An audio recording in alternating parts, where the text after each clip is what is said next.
an incredibly busy Midweek Wednesday edition of the Todd Veinotte Show. I'm Dan Alstrand. Very glad you're able to spend some time with us. Before we get to our special guest here very quickly, a couple of matters of note. And the Nova Scotia Power rate decision has come out. It's fresh or hot off the presses, as the saying goes, and it is a large decision. There's a lot of pages and a lot of words in that decision. It looks like power rates are going up, but not by as much as Nova Scotia Power had originally asked for. What that actual number is, still trying to dig it out. Our newsroom's working on it, and we'll pass that on to you as well. If you were watching or read the news this morning, the third reading of the Appropriations Act, that was part of the budget for the province yesterday, was stopped before the final vote. First two readings of the bill went through normal, and then apparently a group of about 45 protesters started to sing, which is very Nova Scotian, and managed to delay things enough that the House ran out of time. The Speaker called it, and that will resume today. So it might be something you want to talk about. And again, very quickly before we get to Mayor Fillmore, who's in the studio with us today, I've got some news to share. I mentioned that we had an announcement to pass along to you today, and I have some news to share on Todd. Now, as you all know, Todd's been off for several months dealing with some health issues, and how that's been going and what that means moving forward. That is Todd's story to tell. Don't feel right me telling it. So Todd's going to return to the studio for a special edition of the Todd Veinotte Show on Friday. He's going to be here for those 3 hours. He's going to be in the host chair. And is going to address all this stuff, and he's going to bring some special guests along, and I hope that you can tune in for that. So Todd Veinotte will return to the studio on Friday. I get relegated to the passenger seat, which I'm totally cool with, and all questions will be answered on that broadcast. So I hope that you can make some time to join Todd. I hear he's going to open up the telephone lines as well, so you can chat with Todd. I know many of you have been asking how he's doing, so we'll get some news on that on Friday, and that's all I'm willing to share, at least at this point. I mentioned it a couple times this morning. We have a special guest in the studio today, and it has been a couple of minutes since the mayor of HRM was in the studio, but he liked it so much last time that he decided to do it again. And Andy Fillmore is here. Hello, Mr. Mayor. Dan, great to be with you this morning. And let me say, great news to hear that Todd will be back in the seat on Friday morning. We'll look forward to that. We'll see how that goes. I'm looking forward to it as well. Mayor Fillmore, obviously, we're still trying to dig into these numbers on the power rates, but that certainly is the bottom line on it is that power rates are going up for Nova Scotians. Maybe not as much as we originally thought, but they're going up. Your thoughts on that? And I know you were questioning or concerned about that rate increase moving forward. Yeah, this is all part of the troubling landscape of affordability in HRM right now. We know about the Halifax water rate increase. We knew the power increase was coming. I'm glad to see it's been reduced somewhat by the regulator.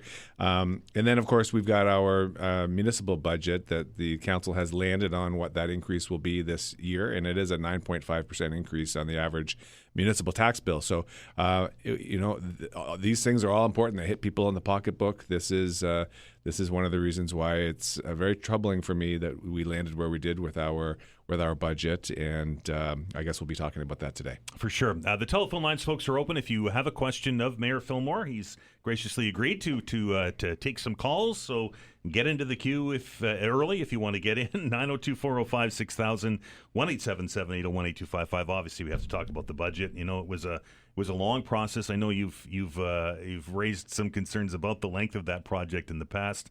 The last time we talked, you were hoping to get it into the middle part of the single digits. Didn't quite get there. I guess your overarching thought on how that process went and some of the vigorous debate that ensued. Yeah, well, I'll start by saying thank you and expressing gratitude to the staff at HRM. The team there really pulled together. They brought back exactly what council directed them to do. They worked hard through weekends and evenings to provide options for the council. So tremendous respect and thanks to the HRM staff. The debate in the chamber, I think, was respectful. As always, as is sometimes the case, maybe I'll say, we didn't agree on some things. And Dan, you know that I pulled out every stop I could to try to bring that tax impact down. I brought many ideas to lower the costs. Many of those were not passed by the council. And on the other side of things, I voted against anything that was going to add to the tax bill, and many of those things passed anyway. So the net result is we are looking at a 9.5% increase to the average tax bill in HRM. How is that relationship, Mayor? As you mentioned, a lot of the motions that you brought forward during this budget session, some of them pushed back pretty hard on some of them, and not a lot of success kind of bringing your vision to the city. How is that relationship with council, and what do you suspect it will be as we move into the next year? Look, we're all there because we want to do what we feel is right for our community. We want to represent people. This is our democracy in action, and I think the relationships are all fine. And I would never take any opposition to a motion that I put on the table as personal. So we're gonna have to disagree, I think, on some of the elements of the budget. But the council has spoken. It is what it is, and all that remains now is for the final, what they call the ratification vote, right, on the 31st, right? On the 31st of March. That's correct. Mayor, it has to be frustrating, right? You came to the seat, got the chain of office around your neck on a platform, and at least from my 50,000-foot view of how things are going, at least over the last year and a bit, it doesn't seem that you're having much success bringing a lot of those ideas, some of your platform, to fruition. Well, I do notice a change. I started earlier that last year. Well, I started during the campaign to start to put the community on notice and the city apparatus on notice that at that time we were heading into some uncertain and difficult economic times after a long period of prosperity. So it took a while for that message to sink in. I repeated that during my first budget process last year. We really got into it deeply this year. And I can see in some of the dialogue that we're having around the council table, some of the vote outcomes, that it's starting to land. So I think there is progress. We had some very close votes on important things like the Halifax Forum. Lost that vote on a tie. I'll be bringing that back again for council to discuss. That's a significant driver of expense in Halifax. So I do see the landscape shifting. I see it improving, and I'm happy about that. Mayor Fillmore is in the studio. He's here to answer your questions. The telephone number is 902-405-6000, 1-877-801-8255. This budget was a little different, at least I've been through a few of these, at least from the outside looking in. And this time we've got some projections of what it looks like moving forward into the future. And I have to tell you, Mayor, that looking at some of those projected, and again, they're projections, but some of those numbers are as bad or if not worse than what we're doing this year. Yeah, when we started our budget process, in other words, before we got to the 9.5% increase we're at now, the staff predicted they presented a budget that was a 10.5% increase this year. The next year was going to be 9.8%, the year after that 12%, the year after that 12%. And those projections, after 4 years compounded, that was an increase to the tax rate of over 50%, 51 and change, actually. Now, what's going to happen that we're down to 9.5? There'll be some ripple through those numbers, but it's still going to be around a 50% increase over 4 years. So this is why I have been banging this drum. We HRM residents simply can't afford this. With the power increase, with the water increase, with inflation, with the cost of groceries, the cost of gasoline, people are in a pinch, and I'm just going to keep on doing my best to keep costs low for people. 902-405-6000, 1-877-801-8255. We begin with Cheryl. Hello, Cheryl. Hi, how are you guys? We are well. Your question for the mayor, please. Well, I love this city, Mr. Fillmore, but I find the bikes are pushing out disabled folks to enjoy an event at the Scotiabank Centre. There used to be some valuable parking right out front that wasn't on a hill. I would have assumed that you would have kept something there for, people. It's much needed parking.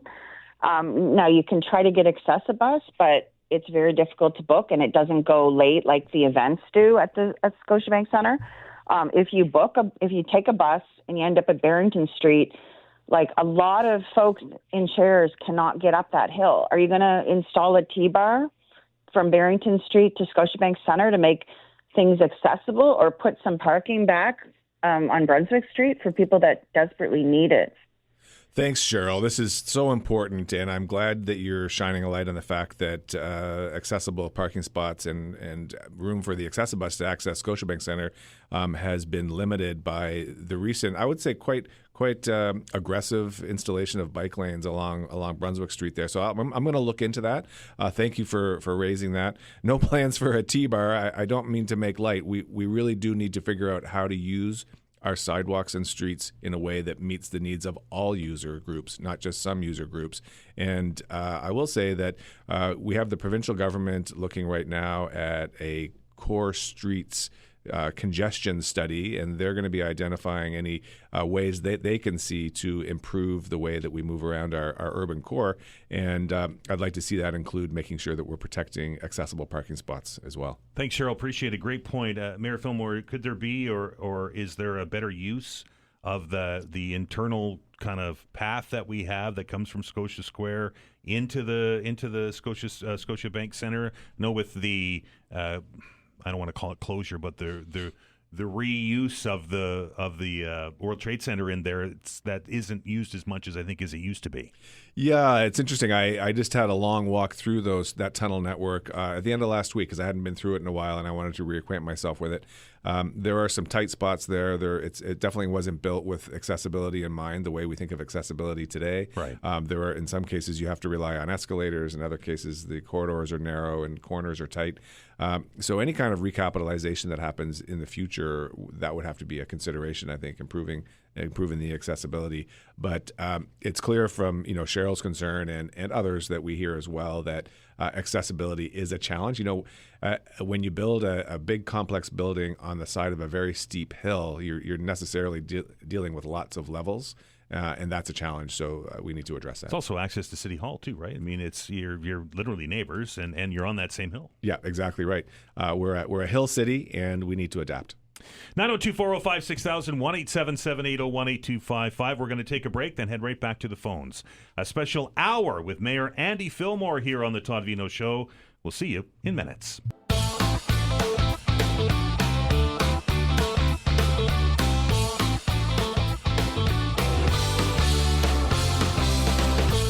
All right, welcome back.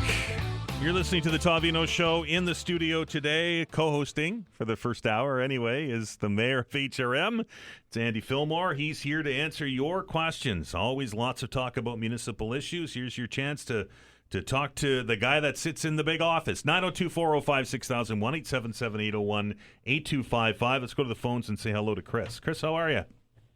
I'm good, Dan. How are you, Mr. Mayor? Good, Chris. How are you doing today? I'm fine, thank you. And thank you very much for doing this. It's productive, it's necessary, and it's very good of you to make yourself available in this manner. We appreciate it. Thanks, Chris. I can't do my job if I don't stay connected with community, so I appreciate that. Well, I'm glad you feel that way because I feel the same. Question. Regarding the vote that was taken on the forum, you had a tie, and so the motion was not passed. I've studied up a little bit on how you work with your votes and stuff, and I understand the quorum process and this sort of thing. But I have a suggestion, and I want your opinion on it. For expenditures that come before council to be voted on that are over and above a certain number, like let's just take out of the hat $500,000, I think it would be important, and certainly would be democratic, that every member of council be there to vote on it. If 1, 2, 3, however many council people are missing, I don't feel that their districts are getting proper representation on those votes. What are your thoughts on that? Well, that's very interesting, Chris. I mean, the whole concept of quorum, having at least half of a group be in the room is a time-tested way to address fairness. But I take your point very well. And in fact, you might recall once the forum motion failed on the tie, Councillor Hensby suggested an immediate vote of rescission so that we would wait and have the vote when all members were present. So it's an interesting question. I wonder if there's precedent. That might be something I look into. But it's important that we have everybody there. As you know, if the councillor who was not present had been present, the vote would have gone the other way, and we'd be having a different reality at the forum site. This is the point I'm trying to make, and I don't mean for everything or for every $1,000 you have to spend, but for big projects, especially 120 or 30, 40, 50 million bucks, whatever this might cost. And this is a project that can only be done once. Once you decide to do something and do it, you can't go back halfway through and change your mind again. It's got to go ahead. So you want to do the best thing you can going off.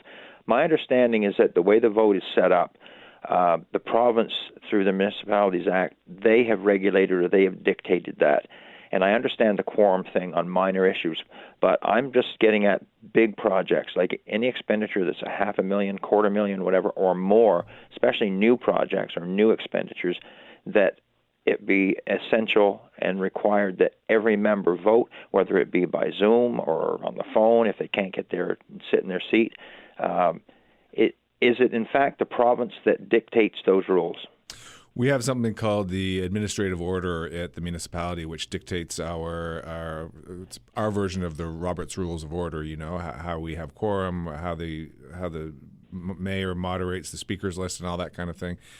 It has its roots in provincial legislation, Chris. I'd have to go back and look at whether the provincial legislation is as detailed as defining quorum. But I tell you what, I can commit to you that I will reflect on this and look into it. It is an interesting idea, and I'm motivated, of course, because we would have had a better outcome had such a thing been in place. Yeah. I don't mean to hog the line. Could I ask you one quick question? Quickly, Chris, yep. Okay. You cut the budget, or the budget increase from a proposed 10.5% down to 9.5%. My understanding is that there was an $89 million projected shortfall that caused this to be 10.5%. Doing rough math, it doesn't appear as though you were able to cut very much off of the budget. Can you tell me how much and basically what was cut to arrive at the 9.5% from the 10.5%? Yeah, thanks. Good question. And, the easiest way to express it is as a percentage point. So we, from 10.5 to 9.5, I brought motion after motion after motion of ways to save cost and reduce the tax burden. Many of those motions did not pass. On the other hand of the equation, I voted against anything that was going to add new things to the budget, but unfortunately many of those things did pass. The net result was bringing us down from 10.5% increase to 9.5%.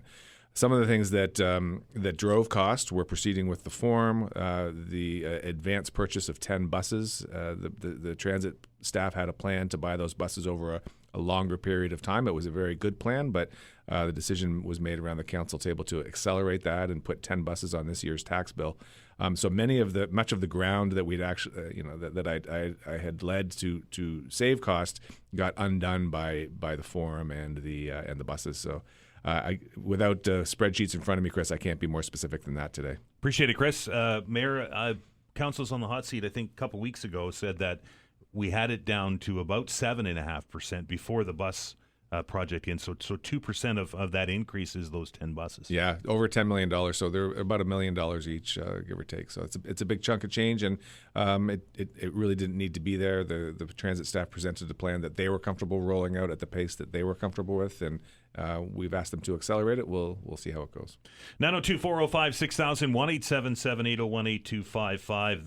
The issue of the forum, obviously, is quite a talker here, and I know that you guys had a long debate during budget on the forum, Mayor Fillmore. Now that is moving forward, and you say you're going to bring it back, what can you do outside of the budget to affect that project? Yeah, so the council is the only body that has the discretion or the authority to stop the project. So right now, the staff is operating under previous council direction to proceed with the costly project. So council, in order to change this, I'll call it a misstep because I believe it is, to correct this misstep is a new vote by council. So I'm going to provide that opportunity. It's likely going to be in May, when the staff comes back with a 50% design update for the forum project. So there's another opportunity for an off-ramp. I imagine at that time we're going to have an updated, I'm going to ask for an updated costing. I expect it'll have grown from $126 million to something greater. And why is this so important? Well, if we think, Dan, for a moment of the massive Cogswell Interchange project that the city's been through, right now that project, with all that it did, all the earthworks and the massive impact, is just $12 million more than the Forum project. So with inflation and budget overruns that always happen, the Forum will become the most expensive project of any kind ever undertaken by this municipality for 2 sheets of ice and some community space and a parking lot. It's just too much, and we can do it in a much more intelligent way for a much lower cost by bringing in external partners. 125 million. I agree with you because the numbers are older numbers. That number could be anywhere up to 150 at least, if not more. Some people saying it goes almost to 180, but we won't know until we see the numbers. That all being said, Mayor Fillmore, is there any other form of government that is contributing to the cost of this? Are we getting federal money for it? Are we getting provincial money for it? Or is the entire cost of, I'm calling it the reconstruction project, it's not a renovation, they're knocking it down, it's the reconstruction of the Halifax Forum, is entirely being borne by the taxpayer of HRM? 100% borne by the taxpayer of HRM. And it's, normally in a normal circumstance, when we're talking about massive infrastructure investments, we're looking at cost sharing between 3 orders of government, various infrastructure programs with which I'm very familiar because of my previous job as MP, bringing money to Halifax and to HRM for those purposes. This, however, is different. This is entirely on the municipal taxpayer to do this, and one of the reasons why I want to stop it so that we can bring partners into it. There was that project, the proposal in the past with D&D. Do you think that can be resurrected? And the other question is, you've in the past in that chair told us that you think that piece of property would be better served as a residential community. Is there enough land close to where the Forum is now to service the north end to handle a 2-sheet or even a 4-sheet? Yes, the answer is yes. So, and your question, can we revive a deal with DND? I can't speak for DND, but I believe we can. Yes. DND, the Canadian Armed Forces, has signaled that they'll be making significant investments in Halifax. They're already building, committed to a housing project up at Willow Park, Windsor Park, Willow Park area in the north end. And they have signaled that they're interested in going joint venture on dual purpose infrastructure that supports community. Dual purpose meaning civilian and military. Right. So this is exactly the kind of project that would fit the bill of what the Canadian Armed Forces is talking about, and it would dramatically reduce the cost to the HRM taxpayer. So, but the challenge we have is until council sends a signal through a vote that I hope to have happen in May, that they're looking for alternatives, looking for partners, looking for a different and better way. There's no reason for DND to come forward. There's no reason for anyone else with land or cash to come forward. So we need to change the signal we're sending. Do you think the attachment to the Forum, Mayor, we're just about up against the break here, and we'll get to the phones very shortly. Do you think the attachment to the Forum is the community space and the 2 sheets that you're talking about, or is this driven by nostalgia because that building is 99 years old? It's been a centerpiece of HRM, of the north end of HRM, for 100 years, and people are attached to the structure. It's both. So the project, as it's currently planned and approved by the council, is called the Spirit of the Forum. That's the name given. However, it does include the complete demolition of the Forum. So even with the current plan, the very costly plan, it's the cost isn't driven by restoring the heritage building. It's driven by the new construction. So there is nostalgia around it for sure, but people need to understand that even in the current plan, the Forum's gone. So the other piece you've mentioned is it also about community space? And the answer is also yes to that. That is going to be an area that densifies. The plan for that mega block, as we call it, the super block, is for about 10,000 people to live there. There's space for 5,000 homes when we redevelop all that. They're going to need recreation space, community space. And what's in the interests of HRM taxpayers and the community is to engage in that work with a private sector partner, as happens throughout our city when we give development agreements and other development approvals. requirements. The agreements include requirements that the developer build community space, build a park, make a contribution to transit stops and so forth, or to affordable housing. So all of those are possible, and we're just choosing to ignore them all at the moment. And again, why we need to revisit. Mayor Fillmore is here for the next 30 minutes. If you want to join the conversation, by all means do so. 902-405-6000, 1-877-801-8255. We're back after the news.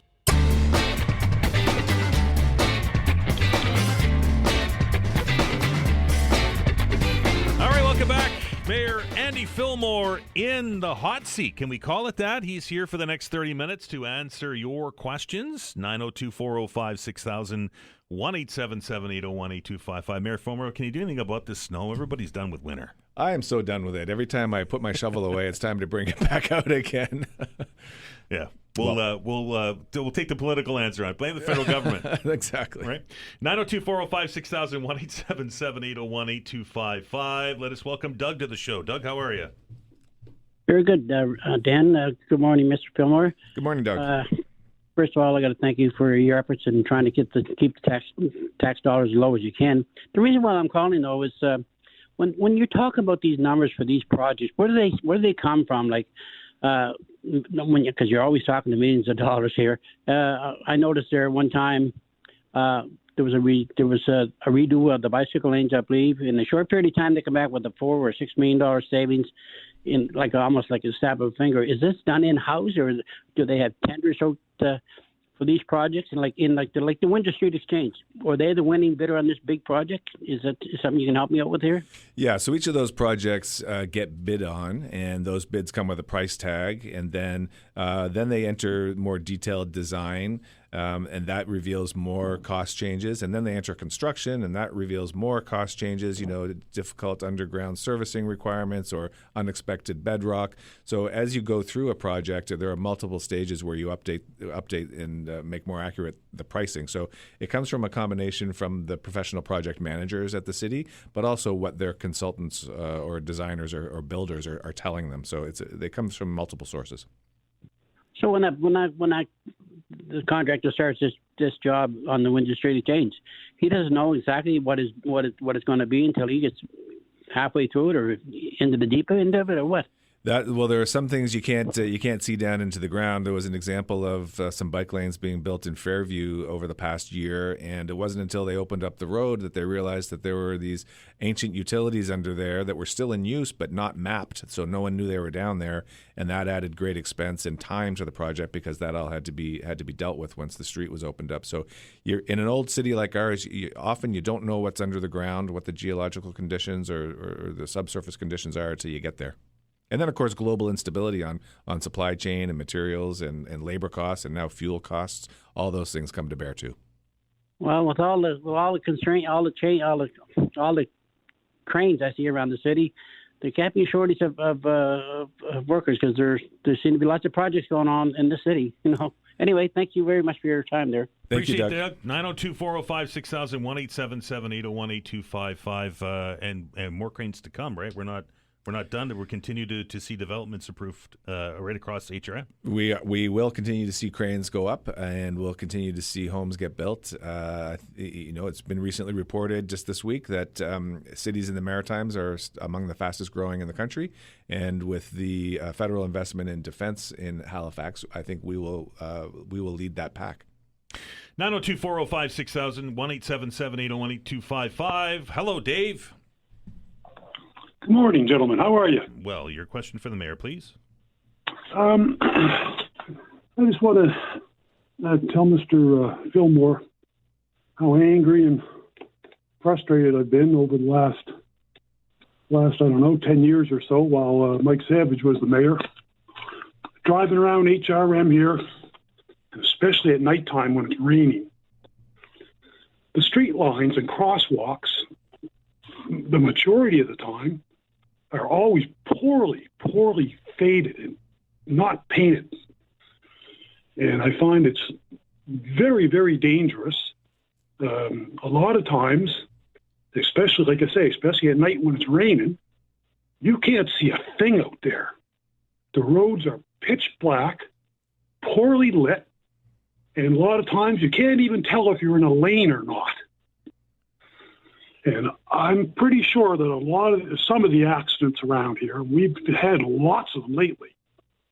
That's one of the reasons why, especially at night. Now, go ahead, Dave. As far as I'm concerned, that senior manager in the traffic department and the CAO have been extremely negligent and are endangering the public because of this. All you got to do right now, look at the Armdale Rotary right now. You can hardly see a flake of paint on it. And lots of other places too, and especially the crosswalks. I'm just wondering, I know because of winter and plows and all that, but why can't the lines be painted more often? That's a great question, and I'm going to try to find an answer. I can't disagree with you. I've been in that position too, driving at night in the rain and pedestrians wearing dark clothing and not making eye contact. It is a recipe for disaster when you can't see the lane markings. And I noticed that's in the news just this morning. There are some complaints about the lack of markings. I could think up a bunch of excuses for you, Dave. I don't think any of them are good enough. We need to do better, and I'll have a conversation about that at City Hall. It seems to be an annual problem, and I appreciate the call very much, Dave. With these lines, and people call every spring to complain about them, and it makes one wonder if there's a better way to paint, right? If there's a better formulated paint or a different type of paint or base or whatever, because it's not just in the high traffic areas, even on the low traffic areas, the paint disappears very quickly. Well, we see in other jurisdictions the recessed reflectors that are there year round, but we're in a heavily plowed environment here.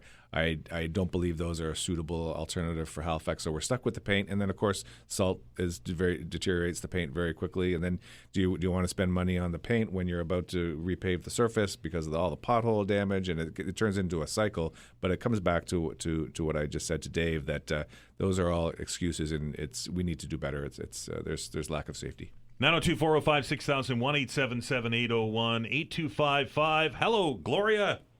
Hello, Dan. How are you? I am well. Your question for the Good, mayor, please. and thanks for taking my call. Always do. Good morning, Your Worship. Thank you for being there. Thank you, Your Worship. Lovely to hear from you today. Andy, you've talked about what we're looking forward to in tax increases. I know you mentioned this in your campaign. Are you going to be pushing for an external audit on all departments in HRM, where you know and I know that we could find many efficiencies? Yeah, Gloria, I have not given up on that. The one step that I've been able to take so far on it is the instigation of the internal service review. So that is internal, so it's different. It's not the external audit, but it is going to uncover where we're being inefficient and how we can improve efficiencies across all departments. And that's a huge body of work that the staff is working on right now. However, an audit, what's important about, as you know, because I believe you did some time as an auditor, is that it be external and third party and neutral, and that we do need fresh eyes looking on some of our processes and the way that we're executing projects and spending money, and I have not given that up. We did that, City of Dartmouth, when I was mayor, on our works department, and we found a lot of efficiencies. And it's about time that we did it in HRM. I have one question, Your Worship. When there's a development agreement, it was always a very sore point with me, and I talked about it, that developers do the traffic study. Is that still happening? Yeah, it does happen that way. I mean, I take some comfort from it, from this, though, which is that the engineers and the professionals who do the traffic studies are held to the same ethical guidelines and have pay dues to the same overseeing licensing bodies that HRM engineers do. So really, I have to, at the end of the day, I put faith in them and their professionalism. Have you ever seen a traffic study from a developer saying that there's going to be a traffic problem because of the development? I didn't. In my 12 or so years at HRM, not one. My suggestion was that HRM do the traffic study and bill the developer. It's interesting theory or prospect. I don't know that we have those particular skill sets on staff, which then makes me wonder, gee, do we have to create now a department? And we're, of course, that raises all kinds of alarm bells, adding new full-time positions and so forth.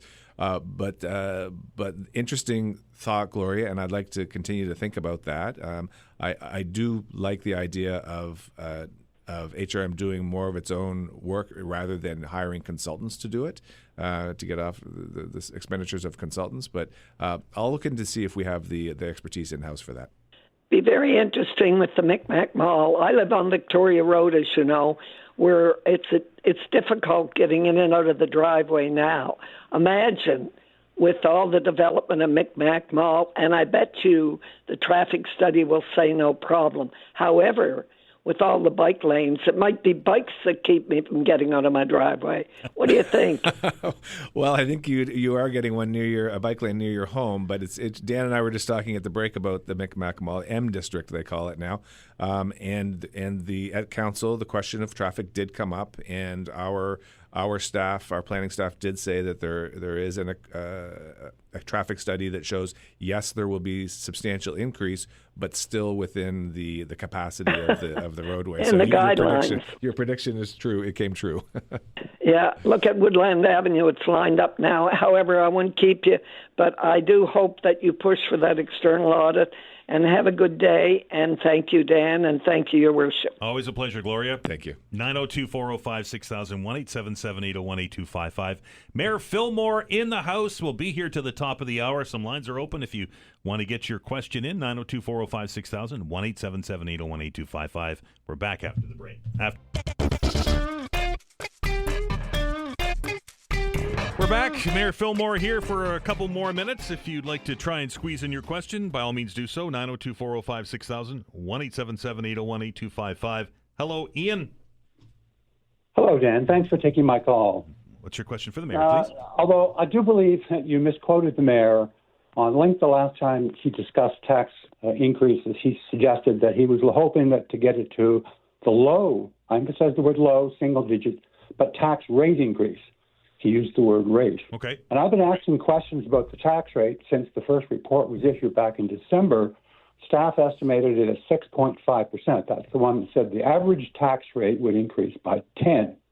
So I'd like to know what the real increase is proposed in the tax rate. I'm guessing it's around 4.5%. Okay, yeah. So I've been tried to be very careful in this budget process. The only metric that I've been using is the percent increase to the average tax bill, for the very reason to avoid confusion. And so we started out with, as you heard at the top of the show, 10.5% increase to the average tax bill. We're down to 9.5% increase to the average tax bill. What that means to the rate, we will find out when the staff comes back with the cooked budget.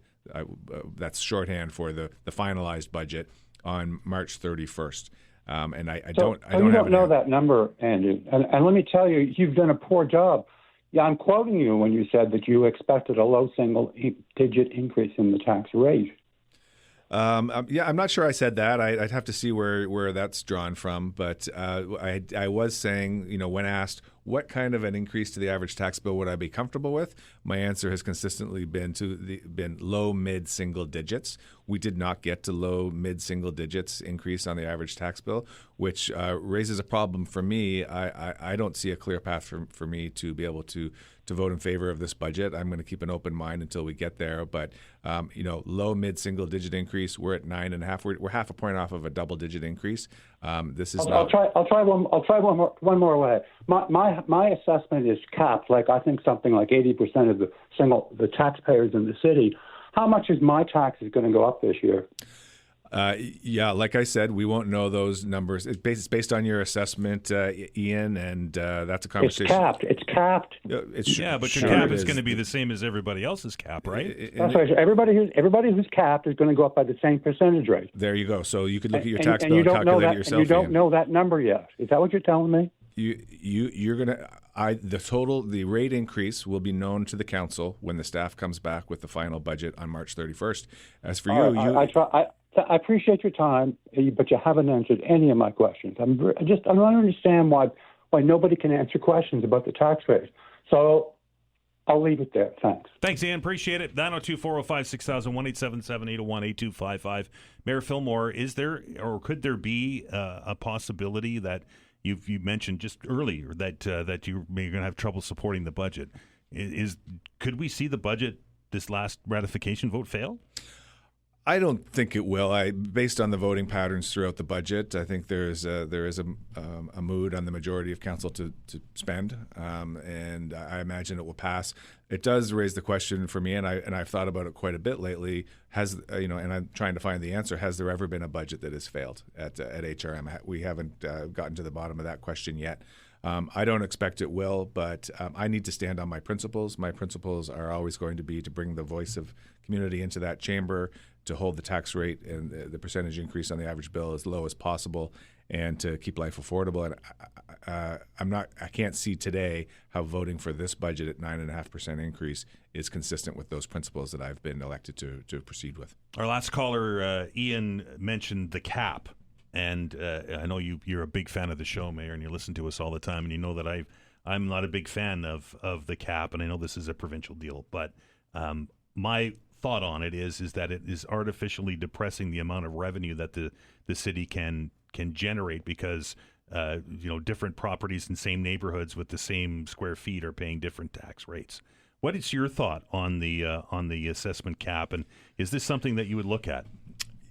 So had I the mandate to look at it, I absolutely would look at it. Yeah, this is a situation now where it's been in place for enough years, and each year that we have it, it distorts the market further and further. So the difference between reality of a person paying the proper freight of their tax bill in one side of a two-family townhouse versus the distortion of the person sharing that party while on the other side, you could be paying twice the amount, and you're in the exact same house. So that's obviously this has gotten to a point where it just doesn't make any more sense. So I think that there is a path to phasing it out over time. So that there's not shock. I think there's a path to do it in a way that still protects the people that may have expense challenges with affordability that the cap was invented to protect in the first place.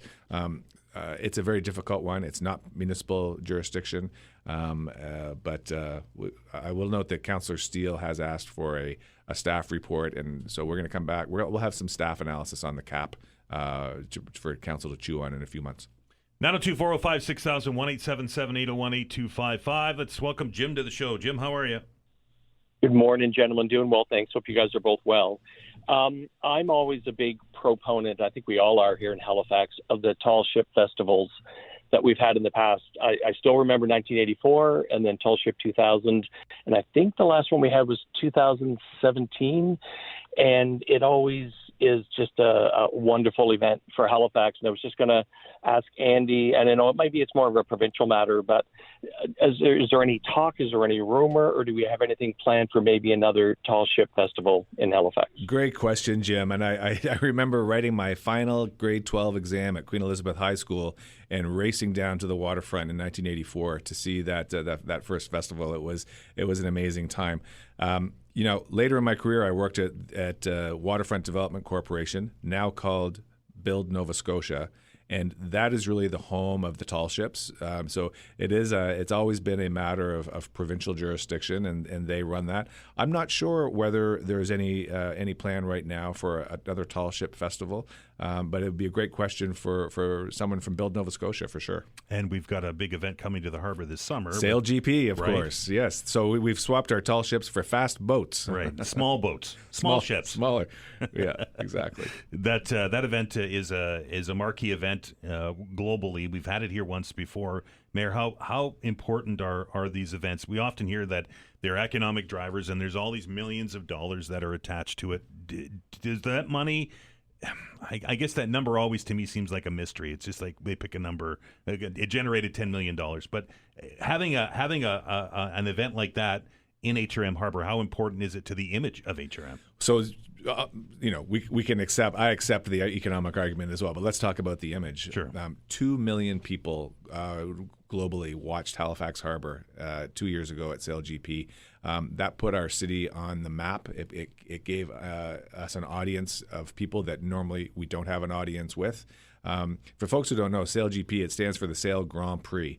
And as many people watch the Sail Grand Prix, SailGP events as watch World Cup soccer all around the world. So this has enormous following, and it has knock-on benefits beyond just the restaurants and hotels being full during the event. We're building a fan base globally of people who now want to come to Halifax. So this means jobs, it means tax revenues. It has a wonderful spinoff. And we've got enough wind for it. I remember last time they were raving of our wind. We did. We had one very dramatic capsize in the harbor, and I hope we have one good windy day so we can see some action like that. And it's not coming out of City Hall. It's well played, sir. Mayor Fillmore, appreciate your time as always. Look forward to these, and hopefully you won't be a stranger. We'll see you again soon. Look forward to it, Dan. Thank you. That is the Mayor of HRM, Andy Fillmore. We're going to stop. We're going to get an update on the news. And on the other side of it, we're going to open up the telephone lines. 902-405-6000, 1-877-801-8255. We're back in minutes.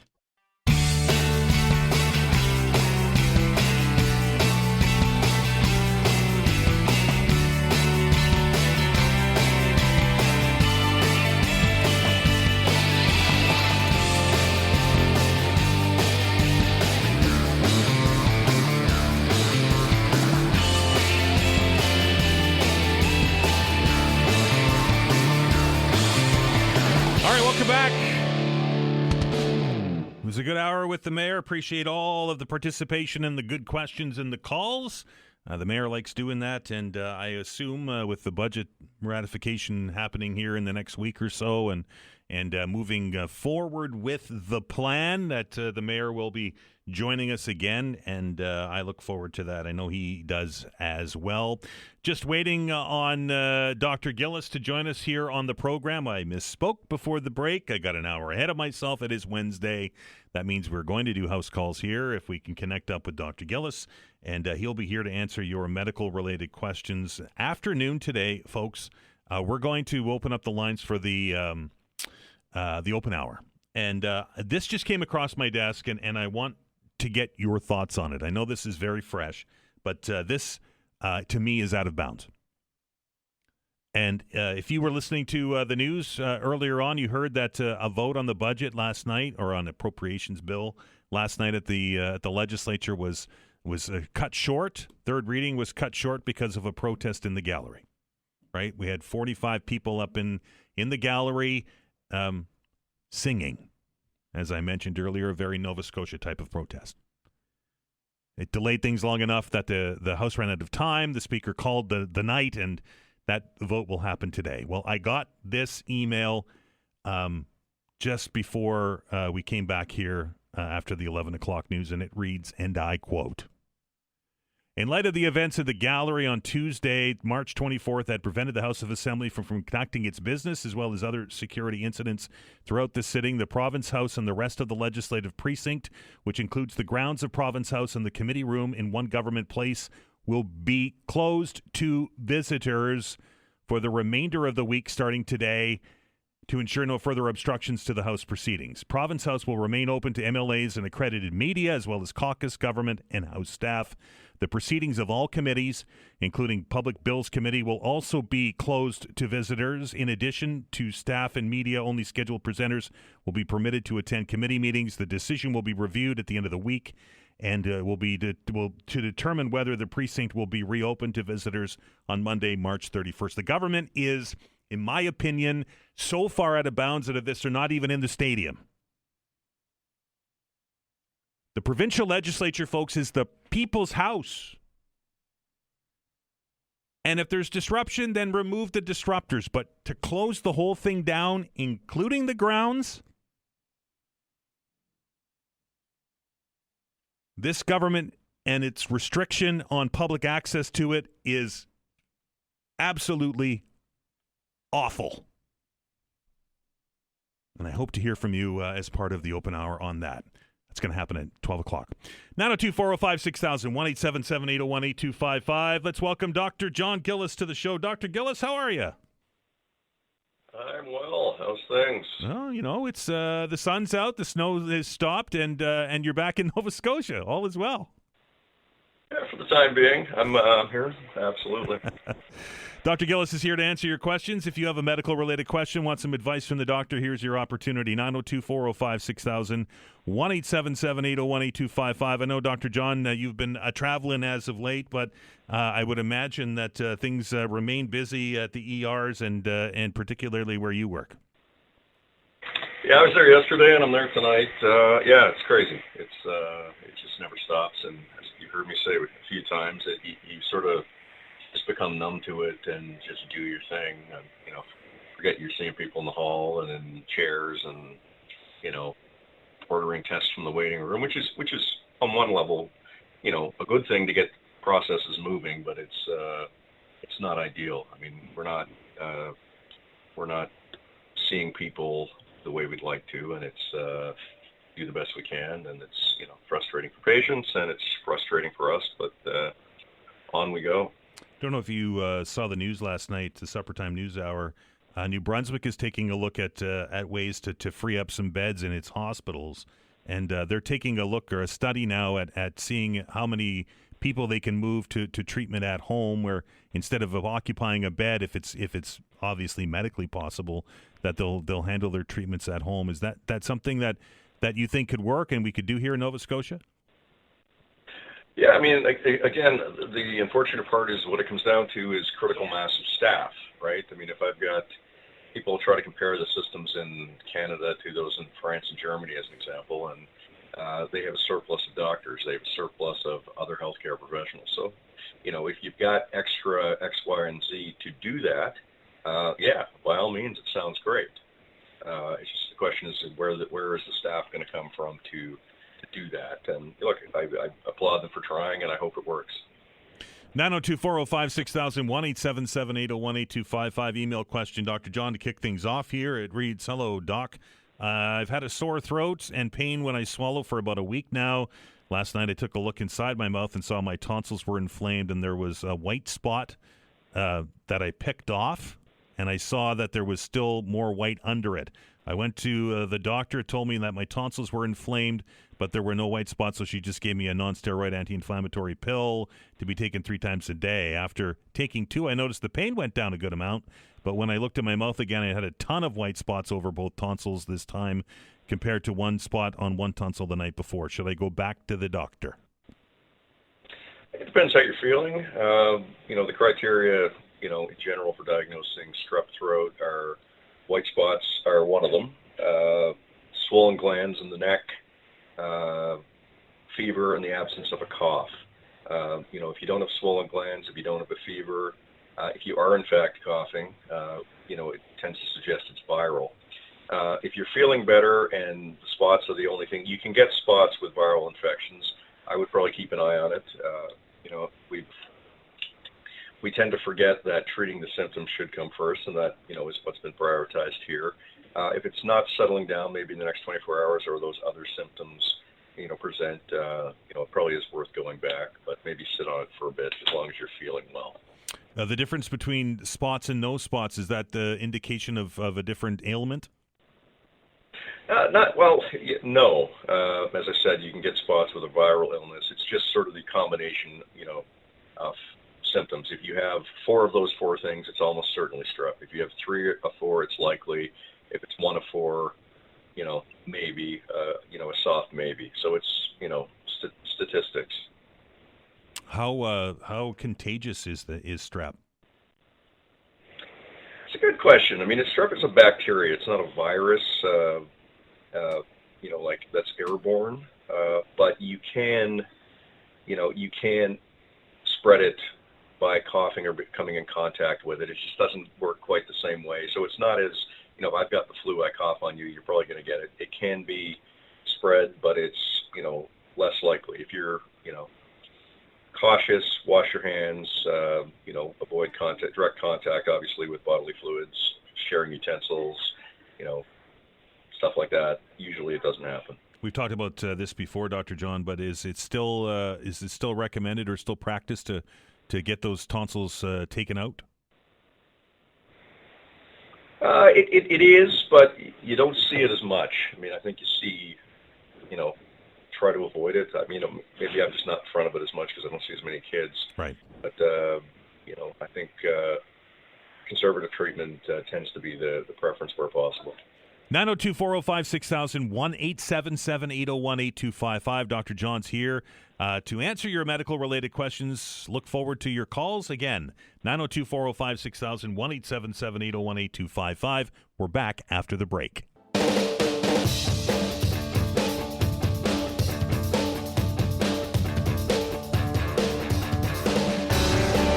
All right, welcome back. This is House Calls. He's Dr. John Gillis, and he's here to answer your questions. If you have a medical-related question or want an opinion on something, 902-405-6000, 1-877-801-8255. Dr. John, let us welcome Greg to the show. Greg, how are you?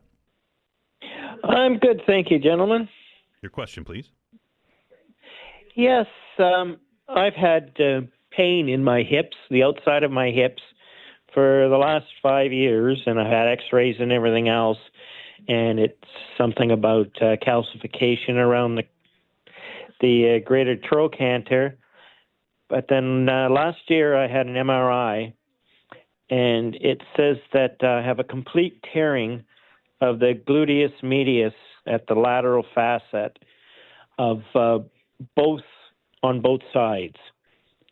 Now, I've had lots of pain and everything on this, and everything I've been reading about it says that you should get them reattached. And I did see a surgeon, and he said he doesn't think that reattaching them would get rid of the pain. I'm just wondering if Dr. Gillis would have any input on that. Well, it's like me trying to tell your mechanic what to do with your engine. I mean, the surgeon is the expert in these matters. I mean, I do deal with pain on a day-to-day basis, but I'm not a hip surgeon. If the surgeon told you that, I'm assuming there was a reason for it. It may have been what they were seeing on the scans. It may have been the amount of time. It could have been any of those things. Often these things, and this is the difference, is that if it's done acutely, meaning it just happened, then there may be some rationale or indication to do it. If it's old, or chronic, it's been there for years. The muscle has atrophied, the tendons have pulled back. It may be technically difficult and not useful clinically. People that do this, on a daily basis, follow the data on this, study this, and pay attention to it. So, I would be inclined to believe if someone told you it was not feasible or not practical or not going to work, to believe that information, then, maybe focus on, finding, as I say to people every day, what are you doing to treat your pain? I see people chasing scans, tests, appointments, follow-ups, surgeries, expecting the Leafs to win, when they're not focusing on actually treating their pain. So you may just need a better pain management plan.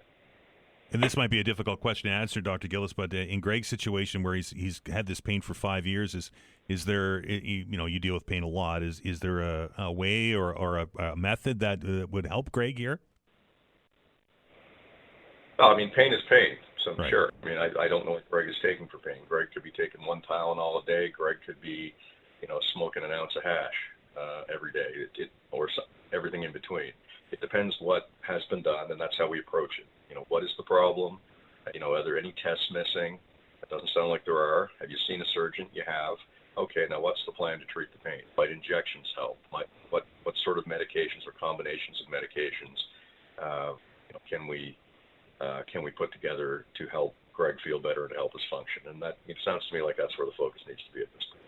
Thanks, Greg. I hope that helps. 902-405-6000, 1-877-801-8255. Let us say hello now to Joe. Joe, how are you? Hey, guys. Thanks for taking my call, Dan. Sure. Dr. John, I've got a lump on the back of my leg, and I kind of figured it out about 2 months ago. It was about the size of a blueberry. I'd say now it's about the size, a little bit bigger than a toonie. It's not a boil, I don't believe, because it doesn't pus or anything like that. It's pretty firm. And I'm just wondering, what it is, I guess, basically, and what I should be doing. Yeah, it's a very tough question to answer. Without seeing a skin spot, it's really hard for me to give you advice. If it's been there for a while and it hasn't changed and someone's looked at it, I wouldn't worry about it.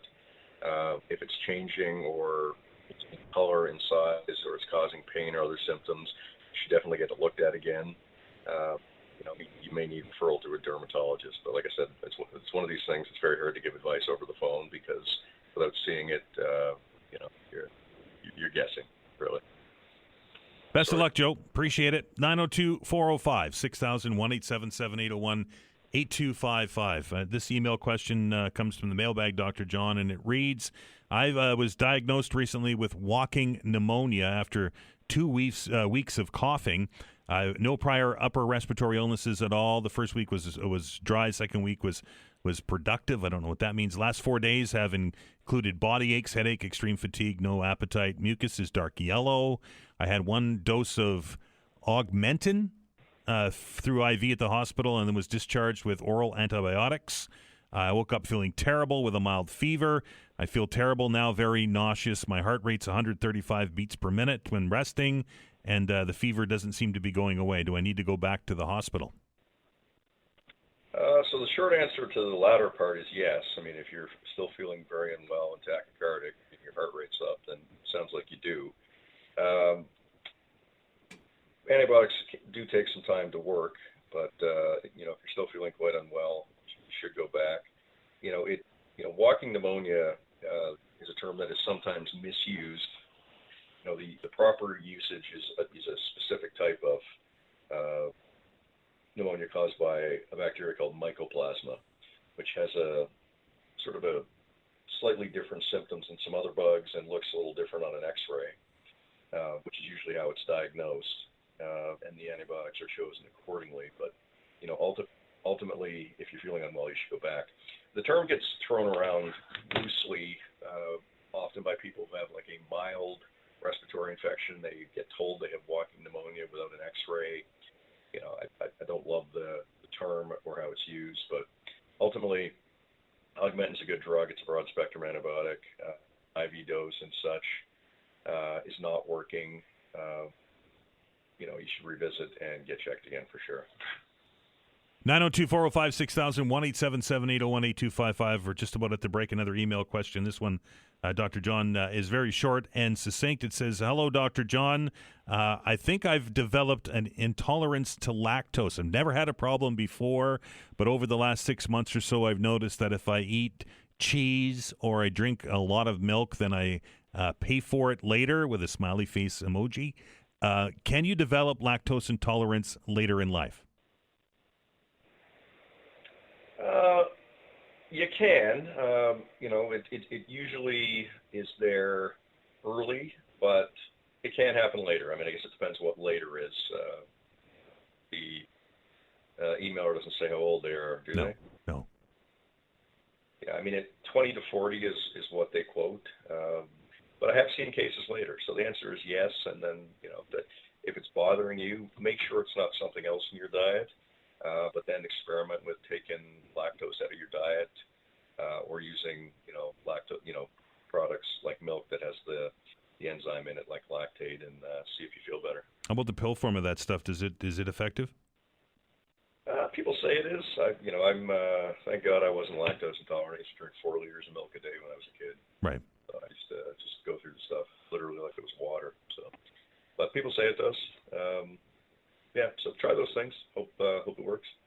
902-405-6000, 1-877-801-8255. That is the number if you have a question for Dr. John Gillis. We're going to stop. We're going to get an update on the news. Dr. John's going to stick around for the other half. Again, 902-405-6000, 1-877-801-8255.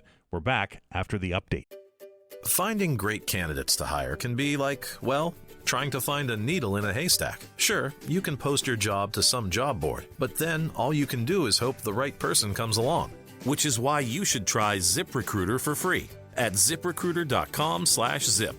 ZipRecruiter doesn't depend on candidates finding you. It finds them for you. Its powerful technology identifies people with the right experience and actively invites them to apply to your job. You get qualified candidates fast. So while other companies might deliver a lot of hay, ZipRecruiter finds you what you're looking for. The needle in the haystack. See why 4 out of 5 employers who post a job on ZipRecruiter get a quality candidate within the first day. ZipRecruiter, the smartest way to hire. And right now, you can try ZipRecruiter for free. That's right, free at ZipRecruiter.com/zip. That's ZipRecruiter.com/zip. ZipRecruiter.com/zip.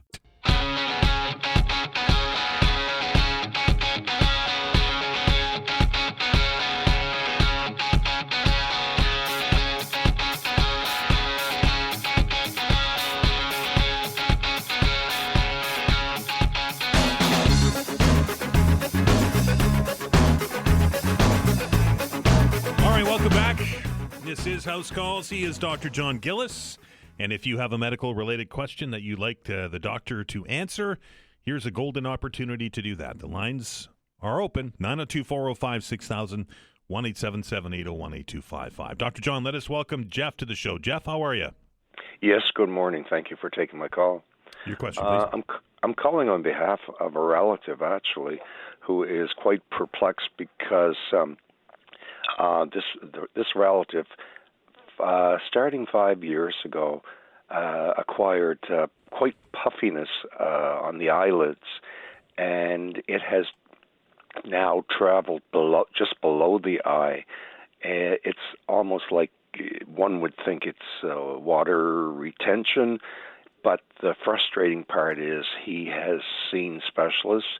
He has seen dermatology. And no one at all knows what the condition is. In all your medical experience, Dr. Gillis, I was wondering if it rings a bell with you. Yeah, look, that's, again, similar to what I said about the leg rash. Without seeing something, it's tough to make a proper call. The most common, I saw somebody yesterday, it's a bad case of allergies is what we come up with, and, put them on high-dose antihistamines. But, if your relative has seen all these people, I'm assuming they would have tried all that. Infections can do it, but infections don't hang around for years, and what they do, they cause a lot of other problems. There's some autoimmune and inflammatory conditions, but again, back to, I'm assuming these things were worked up. I guess I would just make sure that people has seen.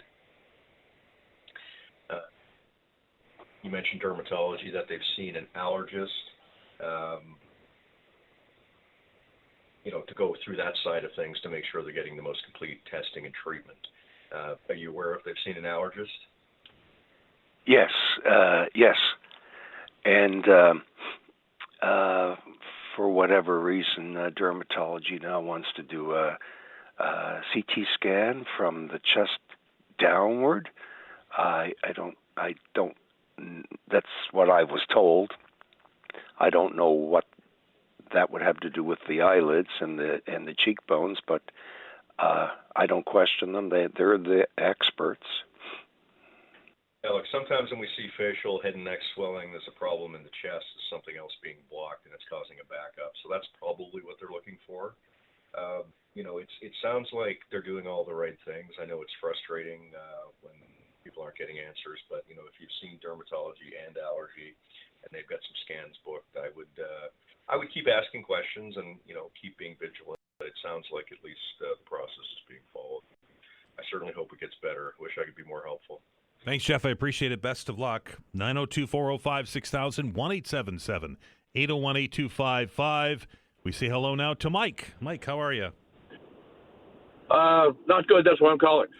Doc, I've had a sinus infection for over a year. At first, it was during the day I don't even know I have it. At night, it comes down and it gags me, coming down the back of my throat. It was very green. I got a course of antibiotics from my GP. It's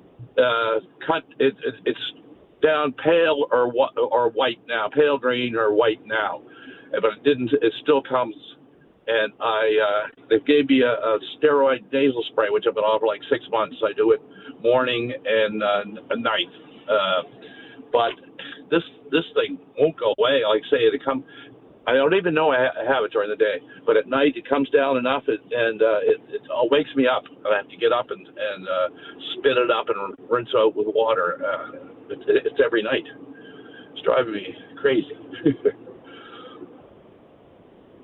Yeah, so look, I guess a couple things come to mind. If it's only at night, I mean, certainly that could be positional, but it does seem odd that you have no symptoms during the day.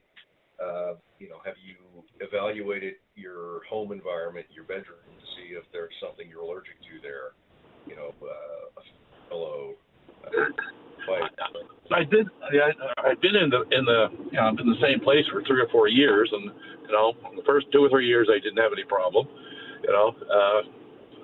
I don't think I'm using a different detergent on my sheets or anything like that. I don't know. I'll search, but I can't think of anything offhand. The other thing that comes to mind is, maybe even if there is an allergen that you're not identifying, have you tried an antihistamine in the evening, like you don't want to take the one with the decongestant in it because it'll keep you up, but have you tried like Reactin or Claritin, minus the decongestant at nighttime, just to see if it helps? Have you tried anything like that? No. Okay, I can do that because I take Aries in the spring. I get pollen in the spring or something like that. So I do take an Aries there for a couple of months. So I do have that on hand. I could try that. Yeah, you may even a 12-hour, like something you can take in the evening that'll wear off by morning. If it doesn't make you drowsy, it's fine. The 24-hour is fine. Some people it makes a little bit drowsy.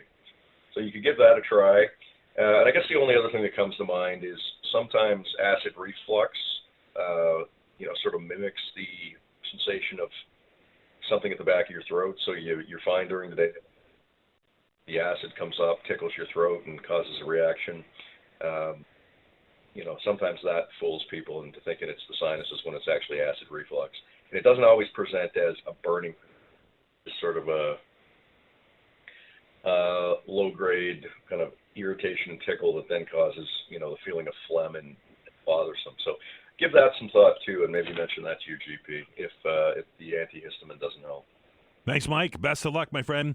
902-405-6000, 1-877-801-8255. Dr. John, this one somewhat related from the email bag. It says, for a while now, when I'm drifting off to sleep, my heart feels like it's slowing down a lot and almost feels like my pulse becomes weaker, and my body then forces me to gasp and then wake up. Sometimes it feels like I'm actually moments from my heart stopping.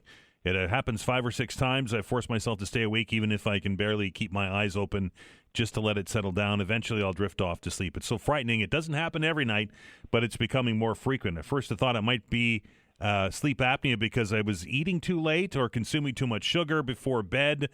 Stopped doing all that, and nothing has changed. Do I suffer from perhaps a blocked up nose, or am I not getting enough oxygen, or is this, in fact, sleep apnea?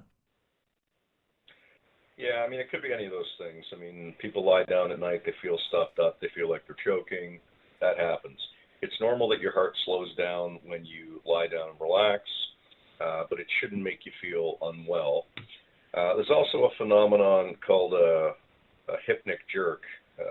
You can't call me a hypnic jerk if it suits you from now on. But that's basically a muscle twitch when you're kind of fading off to sleep. And sometimes people experience it as a kind of a full body shake where they feel very unwell. Now, again, having that happen all the time would be fairly uncommon. But it's sort of this jolting where people sometimes feel like they're choking or they're smothering. People experience it differently. And sleep apnea could certainly do it. As you fall off to sleep, if you're occluding your airway, I would suggest getting a sleep study. They're free at places like the Breath Factory. They'll do the test for free. It's a business. If you're positive, they will offer you equipment, CPAP machine, and that sort of thing. But it is worth knowing. I did a home sleep study a number of years ago. Told me I had very mild sleep apnea, but my problem ended up being that my jaws pushed back, like I've been punched in the face too many times.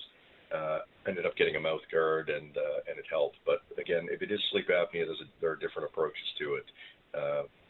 Changing diet, changing less alcohol consumption, weight loss, all the things that can help. So probably look at some of those things. Bit of an explanation maybe, but also consider getting a sleep test. 902-405-6000, 1-877-801-8255. We're going to take a break. Dr. John will be here on the other side. We are back in minutes. All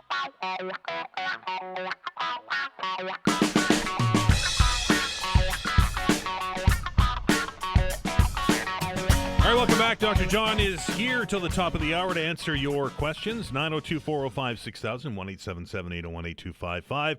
Let us say hello to Wayne. Wayne, how are you? I've been better. I've been younger. Fair enough. But, your question, please. Well, I'm 76 and I'm diabetic, but where I lost a lot of weight, I went from 7 pills a day to 3, and I operated cranes for almost 50 years, maybe more. But and these cranes were, well, in Sydney they were like the container cranes in Halifax, and then I went to Halifax. I got called up there, and I was operating tower cranes building higher buildings, and I was never scared or nothing. But right now, my balance is so bad. I got a 5-foot step ladder, and I'm scared to death to go on it. And I don't know if there's a guy, Dr. Ho or whatever. He got these circulation things, foot massagers or whatever. And are you aware of what they do or if they're any good? Yeah, look, I think they're good for helping people's feet. I'm not sure how that's going to help your balance unless you think it's coming from your feet. I mean, if your feet are numb or that's a part of the problem. If they'll help circulation and help your feet feel better, then they certainly may help. People, I think, find them helpful sometimes for relaxation and for foot discomfort. If that's part of it, then maybe so. That may indeed help you. I don't think that's a bad idea, but as long as it's what you're getting it for. I find people buy these things sometimes and it's not what they were looking for, and they get frustrated and they can't send her back. So I think it's important to give that some thought before you spend your money. But they can be helpful for symptoms. So if that's the case, give it a try. Thanks, Wayne. I appreciate that. We've got a double Wayne. Let's see what Wayne number 2 has to say. Hello, Wayne. Good morning. I hurt my knee back in May of last year, and at that time I had a doctor, and he thought it was a meniscus issue. He sent me for an X-ray and did a request for an MRI. I still haven't gotten in for an MRI, but everything came back good from the X-ray. Should I be worried that I'm not in the queue for the MRI, that I haven't heard anything in that amount of time? I don't know if I'd say worried. I think maybe what you'd look to do is, do you know where it was sent? I do know it was sent. Yeah, do you know where? I don't know where it was sent, but I do know that I said I would go to any place that had an MRI in the province. So, where are you in the province? I'm in the South Shore. In the South Shore. So, I don't remember if there's an MRI in Bridgewater or not. There is not. There is not. So it was probably sent to either Kentville or Halifax. Probably your best bet is to call the X-ray departments either at the QE2 in Halifax and or in Kentville, and just ask for MRI bookings and ask them if they have a record of receiving your booking. And at least then you'll know. If it's been received or not. That's probably what I would do at this point. All right, Wayne, best of luck, my friend. 902-405-6000, 1-877-801-8255.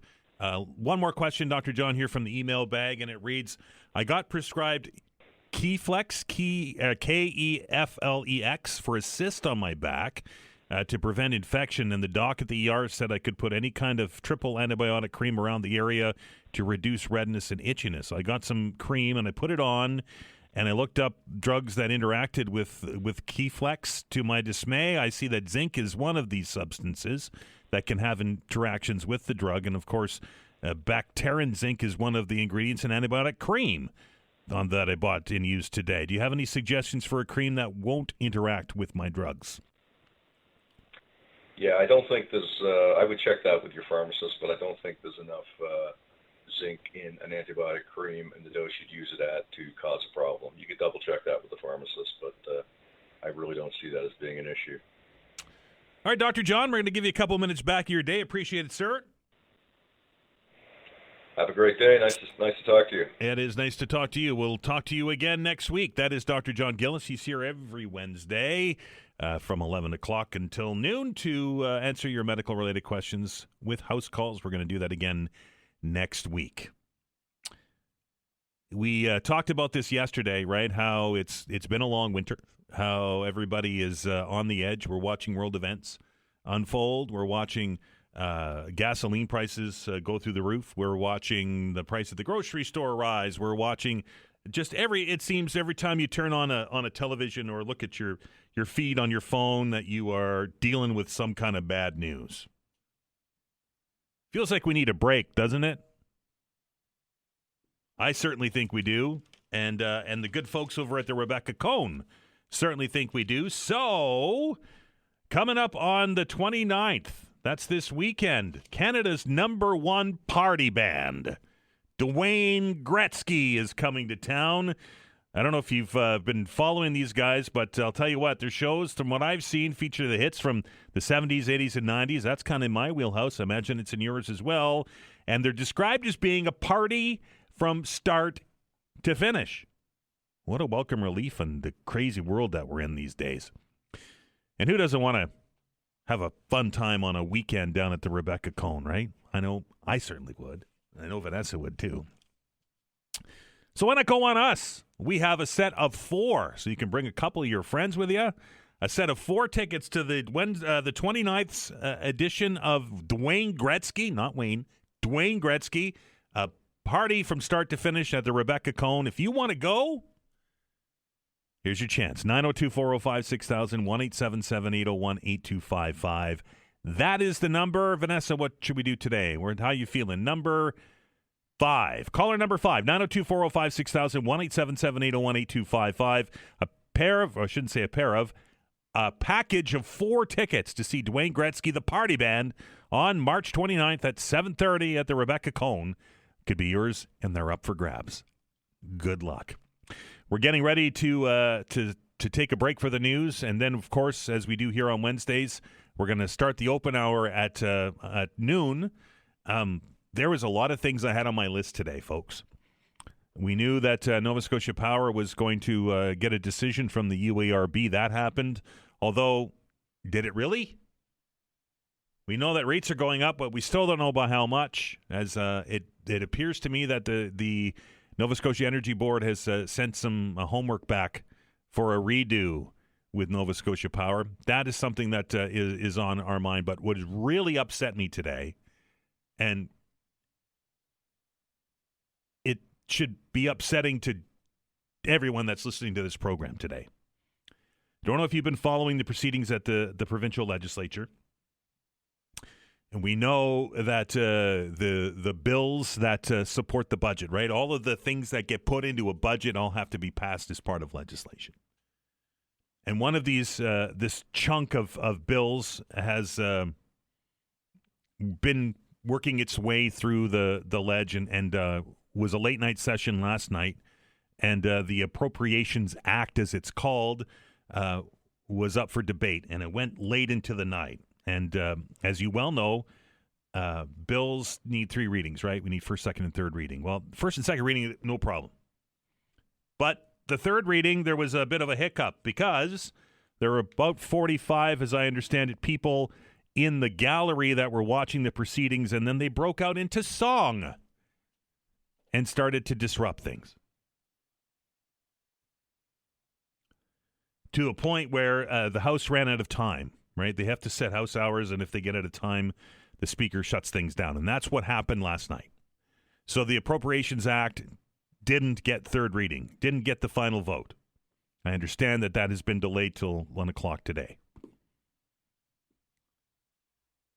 In the wake of that, last night, this is on the CBC's website, The reporters there asked the government House leader, the government's House leader, the Progressive Conservative House leader, Brendan McGuire, about the disruption, and he called the gallery protest, and I quote, democracy in action. He went on to say it's the people's house, and they have a right to come here and voice their opinion. That's what democracy is. And when I read that, I thought, good for him, right? We've seen a lot of Nova Scotians speaking their minds on this budget bill, and good for the House leader for saying that, because it's what it is. It's the people's house, and if you're going to sit in the seat of power, you got to face the people. That's how it works. Then, lo and behold, I got this release from the Speaker's office, about an hour ago. And it reads, and I quote, in light of events in the gallery of March 24th that prevented the House of Assembly from conducting its business as well as other security incidents throughout the sitting, Province House and the rest of the legislative precinct, which includes the grounds of Province House, the committee room in One Government Place, will be closed to visitors for the remainder of the week starting today to ensure no further obstructions to the House's proceedings. Province House will remain open to MLAs and accredited media, as well as caucus, government, and House staff. The proceedings of all committees, including the Public Bills Committee, which will also be closed to visitors. In addition to staff and media, only scheduled presenters will be permitted to attend these meetings. The decision will be reviewed at the end of the week to determine whether the precinct will be reopened to visitors on Monday, March 30th. So what that reads to me, folks, is that the Speaker just essentially closed the door of the people's house. No longer permitted.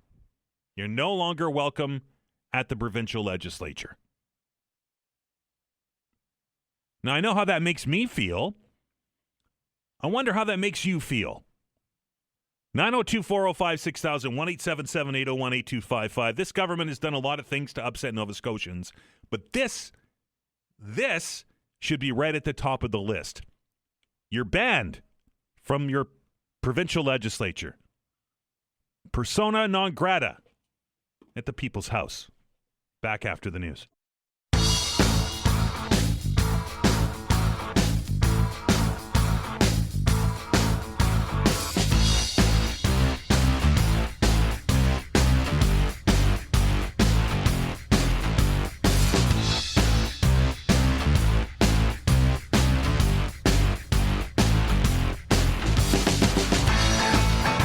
Well, as I said right at the very beginning of this edition of the show, it is a busy Wednesday, and it continues to get busier. We got a decision-ish from the Nova Scotia Energy Board on power rates, right? We know they're going up. We just don't know how much yet. The decision was made earlier this morning that read, and of course it's a 300 and some odd page document. I'm paraphrasing here very heavily, but it read that we understand that you need to ask for more money, but what you're asking for doesn't work, and we've given you some suggestions on how to lower that. So now in the next 2 weeks, take a look at our suggestions and come back with a new bunch of homework. That's essentially the dime store version of it, how that works. That's not the most egregious thing that's happened today, though. Speaking of the Nova Scotia Energy Board, New Brunswick last night, folks, saw a drop in their gasoline prices. Right, they have a regulated system much like ours, except it's governed differently. But they do have regulated fuel prices in New Brunswick. They saw a 4.5 cent a liter drop in gasoline and a 7 cent drop in the price for diesel. Gasoline and oil prices have been in flux, but they have been down substantially today. They were up a little bit yesterday, but lower than their peak. And down the day before. Gas, by the way, in New York right now, just over $3 a gallon. That's down about 4.6% from yesterday's close. So we're continuing to see a decline in gasoline prices, but nary a word from the Energy Board about a reduction in price in Nova Scotia. Brunswick did it. Ontario saw a big drop. And they're not regulated, but they saw a big drop in gasoline prices. Gasoline stations across the country reporting drops in prices. Nova Scotia, not so much. Very quick to hit the interrupter. How many times did we hit the interrupter the last 2 weeks? When it's going up, maybe not as quick on the way down. Something for you to chew on. But the big story of the day, at least in my opinion, is this decision by the Speaker of the provincial legislature in light of some protesting. And I it's a protest, but it's not what you think. Protest, right? They were singing. Not like they were, bashing signs against the walls and hurling insults. They were singing. 45 people last night stopped the third vote on part of the budget bill that was to be passed. Delayed that until this afternoon to be done. And in the immediate aftermath, the government House Leader, who's Brendan McGuire, said that's what democracy is. This is the people's house, he called it. And seemed to be good with it. Then, about an hour ago, the Speaker said, nope, shutting it down. No more public in the legislative precinct. That includes the galleries. That includes the property of the provincial legislature. You're banned from Province House. Folks, this is the latest in what it feels like that the Houston government is trying to limit debate on the decisions that it makes. They do it with the legislative tools that they have with the opposition. We have these bills that are all jammed together in what's called an omnibus bill. So it's pages upon pages, and the process is shortened because you're not able to have full debate on each of the parts. But now they're freezing you out of your house because you raised your voice. How dare you? 902-405-6001, 877-801-8255. Hello, Chris. Hi, Dan. How are you today? I am well. What's on your mind? Well, unfortunately, I'm not calling to talk about your topic of the day, but just a quick comment on that. It sounds like, again, these politicians forget who signs their paycheck. Yep. The reason I am calling today was I'm the plaintiff in a lawsuit against a car dealership, and through all my investigations and getting my paperwork ready, I discovered some incontrovertible evidence that shows that this dealership that has their own mechanic shop has been playing very fast and loose with their MVIs that they've been doing on cars. Okay. So I took this information, which is not just information that I have. All the documents I have would also have been submitted through Access Nova Scotia as well. So the documents I have would match up if an investigation was done. I went online, I filed the complaint form with MVI Nova Scotia, which is supposed to be like a governing body. 2 weeks ago, they responded back saying that we just need one more piece of evidence. They needed a picture of the window sticker. So I said, okay, I'll have to dig that up. I repackaged all of the information with that picture last night and sent it off to them again. And they responded this morning saying, well, no, you have a civil suit going and we can't get involved. They said, this has nothing to do with the civil suit. That's a separate issue. You shouldn't even be sticking your nose into that. This is basically, you're the governing body over mechanics who give out MVIs on cars. Right. If somebody's not doing it properly, you need to investigate that. They came back again and said, well, there's a statute of limitations. I said, how could there be a statute of limitations on a governing body governing people that they're supposed to govern? Like, your job is to make sure that they're doing their jobs safely and properly and following the procedures under the Nova Scotia Motor Vehicles Act.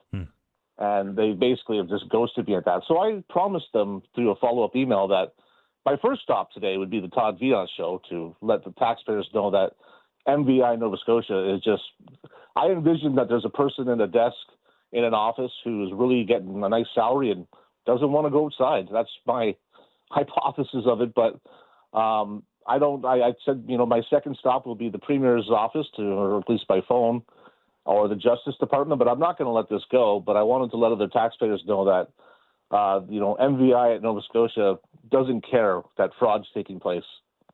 Well, I'm glad that you raised it with us, Chris, and please keep us in the loop when you start working it up the chain. Absolutely will. Thank you, Dan. Appreciate that, sir. 902-405-6000, 1-877-801-8255. I don't know if there ever should be a statute of limitations on somebody that's blowing the whistle on wrongdoing, right? Doesn't seem to make sense to me. Again, 902-405-6000, 1-877-801-8255. Ira, how are you? Not too bad. How are you today? I am well. What's on your mind? Well, I just found out I'm a contractor, and as of April 1st, we're going to have a whole bunch of new rules to play by for energy efficiency. And these here premiers and prime ministers and that say they're going to make housing more affordable. Right. But with these changes, we're going to be adding more to the overall price of a house. Can you give us a dime store, Ira, on what the changes are? Well, so the changes are going to be, come of April 1st, we're going to have to meet an energy efficiency test or meet a 10-point criteria. And in this here path that they're choosing, you'll either end up having to hire an outside firm to do like a blower test or give them a model of a house, and they'll tell you how you're going to achieve all these points to make it more energy efficient. Even, you're going to add styrofoam to the outside of it to achieve more of an R value. Mm-hmm. My problem with this whole thing is I build houses. They're expensive enough now. Right. And, people try to save a little bit here or there on certain things, and they're going to be implemented that you're going to have to do this stuff, which drives the price of housing up even higher. More red tape, right? So I'm just curious to, when is it going to be enough? People can't afford shit now. When is the day going to come that they stop? That's a great question, man. I wish I had an answer for you. Well, I'm just hoping maybe you can, when you have someone on there like the Premier of Nova Scotia someday, maybe you can put this to them. I will do my best. The response I got from our federal in the South Shore, it'll save me money in the long run, but I don't see how adding another $20 or $30 per square foot to a house is saving someone young that doesn't make a lot of money. Right, can't afford them now. Never mind, and add an additional $20 a square foot for sure. Yeah. All right, man. Yeah. Thank you. That was it. Thank you. Appreciate it. 902-405-6000, 1-877-801-8255. Open hour continues on the other side of the break.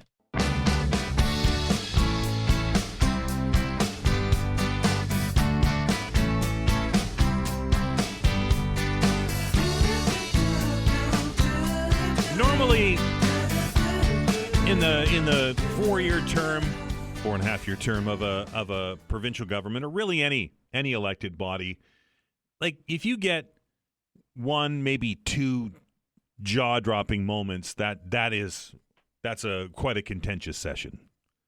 But I think we've had, with this current provincial government, at least half a dozen of them.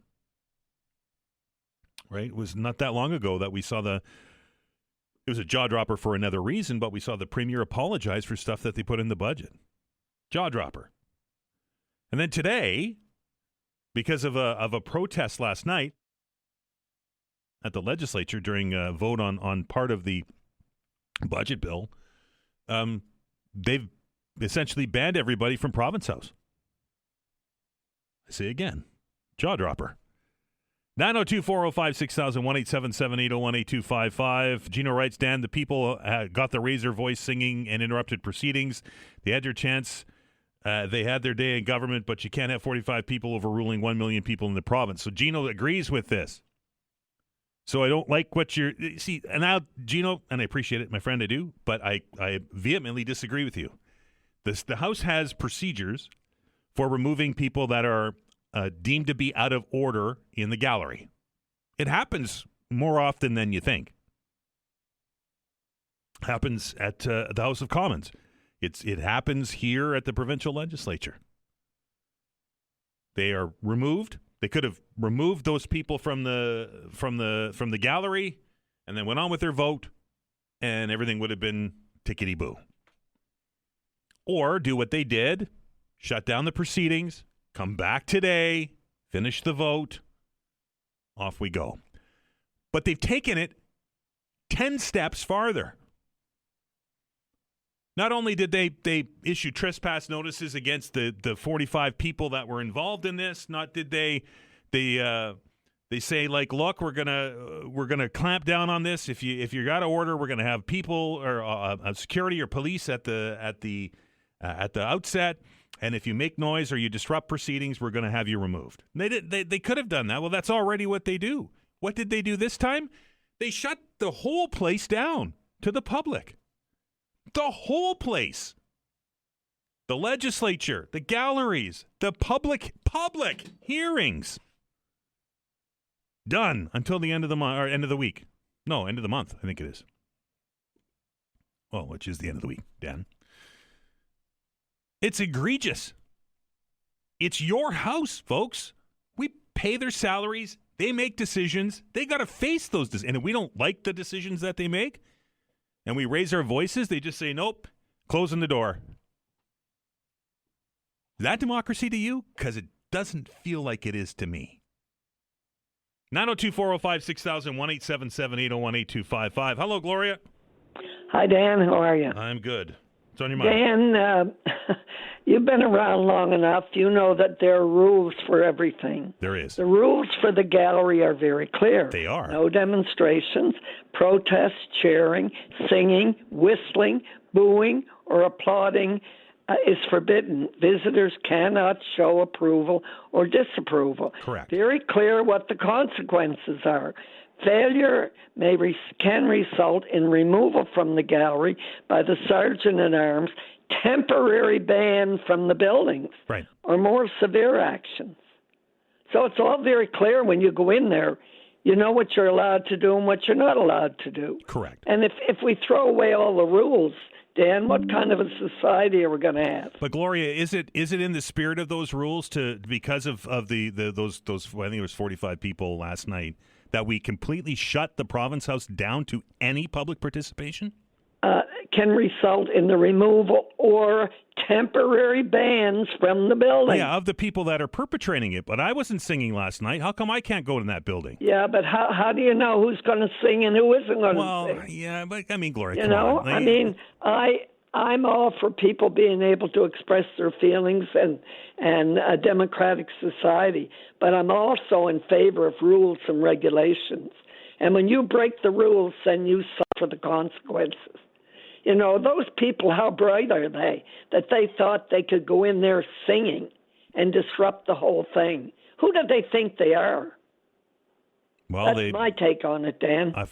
You know, Gloria, we're going to agree to disagree on that one, but as always, I'm sure you disagree because I've heard what you have to say. Fair enough. But these are the rules and regulations, Dan. Like them or not like them. Always have appreciate a good day, your Dan. calls, Gloria. 902-405-6000, 1-877-801-8255. I think, Gloria, and with all due respect, that your interpretation of that rule and my interpretation of that rule are different. If I go to City Hall, if I go to the House of Commons, if I go to Province House and I disrupt proceedings, if I start chanting or God help the world if I start singing, then yeah, kick me out. Yeah, ban me from proceedings. Give me a trespass notice. I don't care.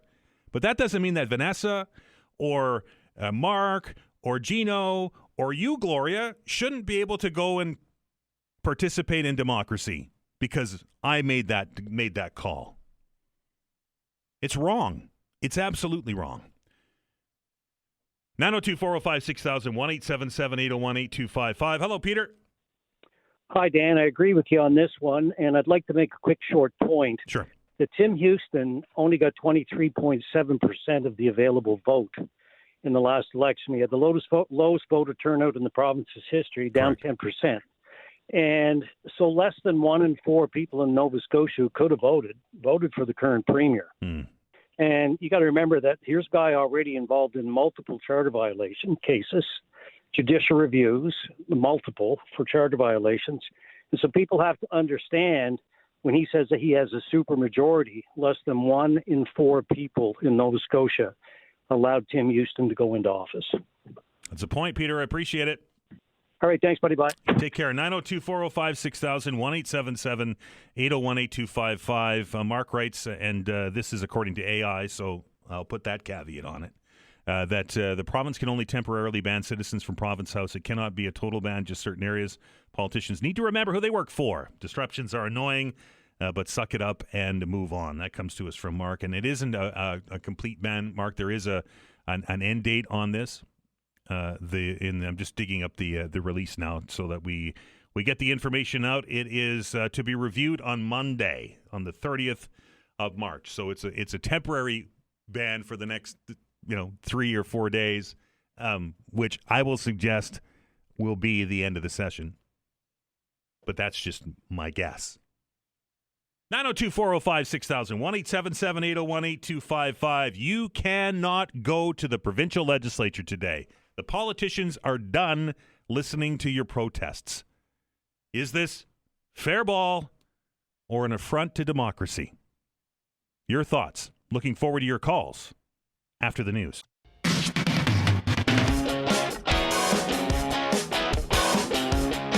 right, welcome back. Open lines, open hour, 902-405-6000, 1-877-801-8255. The province of Nova Scotia has shut down the provincial legislature to visitors. This after a protest last night disrupted proceedings, and now nobody's allowed in except for the politicians and a few select people.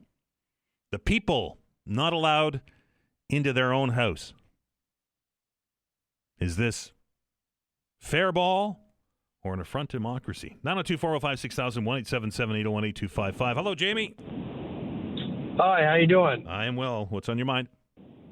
I just wanted to say that I agree with you with regards to the legislature being banned to the public. Mm-hmm. I think that is a draconian move on the government's part, but this is part of a trend that goes beyond this conservative government. I think this started under COVID. I think it replays every time that we have a forest fire. Twice now in the last 5 years, we've been banned from entering the woods. I wasn't allowed to take my dog for a walk in the woods. Right. But the government was not allowed, never had to explain how that was a dangerous activity. But most people just accept it, right?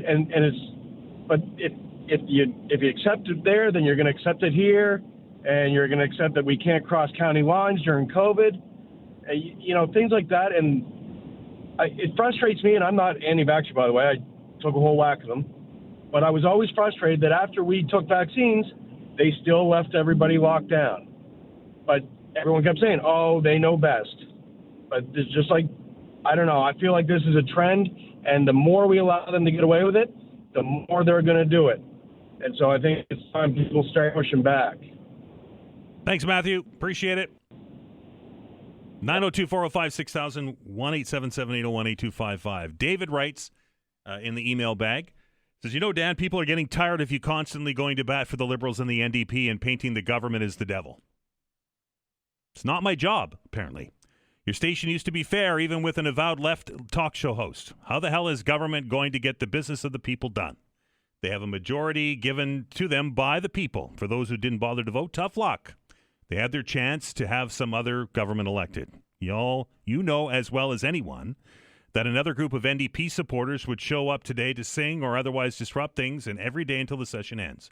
Then you would have others would complain that they didn't sit long enough. People will get a chance to judge their performance when the writ's dropped, but they don't get to set their own rules. In the meantime, the NDP get to voice their opposition to everything elected government does, but they don't get to shut down the business of the province just to make themselves look good. That is David. I can tell you, and I think about this a lot when I sit in the studio that's named after him, that what did you call him? I'm just going to make sure I don't make this what you didn't say, an avowed left talk show host, and you're referring to Rick? Rick would be losing his mind right now about this, as you all should be. This is nothing about politics and liberal and conservative and NDP. This is about democracy as a whole, folks. If they start freezing us out of watching what's going on at Province House, is that what was intended? I don't care if that's a liberal government, a NDP government, a green government. I don't care what color it is. The people's house is the people's house. And if you're going to make decisions, you got to hear the voice of the people, or at least people participate in their democracy. You don't like something? Lock the doors. We don't want to hear from the people. There are rules, David. Gloria laid them out for us. If there are disruptions, then they will remove the people who are disruptive. But because a group of protesters last night raised their voices and sung in the provincial legislature, now nobody gets to go and keep an eye on what's happening at Province House. Not a single person. Is that right? I guess that's me being a left-wing lunatic. 902-405-6000, 1-877-801-8255. Paul writes, Dan, banning the public from the House is wrong. It's typical of heavy-handed nature of our current government. Lockdowns, would travel bans, the ability to fire the Auditor General, changes to the Freedom of Information rules, all examples of government overreach. 902-405-6000, 1-877-801-8255. The phone lines are open, folks. If you want to join the conversation, by all means do so. You there, Matthew? Yeah, I'm here. How are you? I'm doing all right. I wasn't going to talk about it, but I'm just going to comment on them, whatever the term is, locking people out of the, what is it called, the Province House? The Province House, the provincial legislature. Yep.